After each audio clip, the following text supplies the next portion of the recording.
Hello traders, in this video we are going to be discussing the Contr Phoenix Indicator, all right, the Contr Phoenix Indicator. So let us start by adding the indicator to the chart. Okay,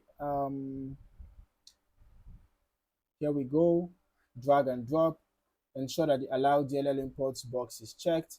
And then as for the input settings, you can modify the values according to your taste, depending on how sensitive you want the indicator to be, right?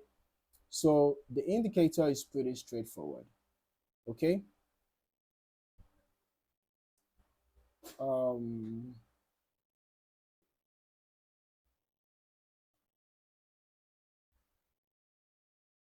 Okay, so this is how the indicator looks like, all right?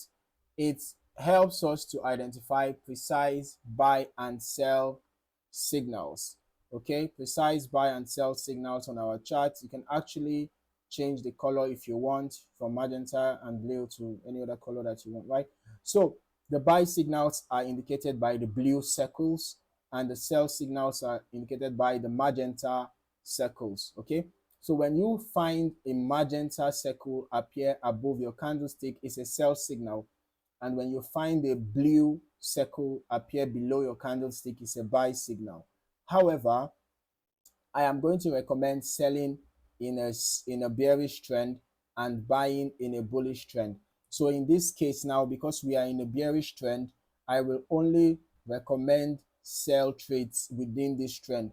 But then when the trend turns to bullish, you can of course look for buy trades. So here would have been a good place to sell.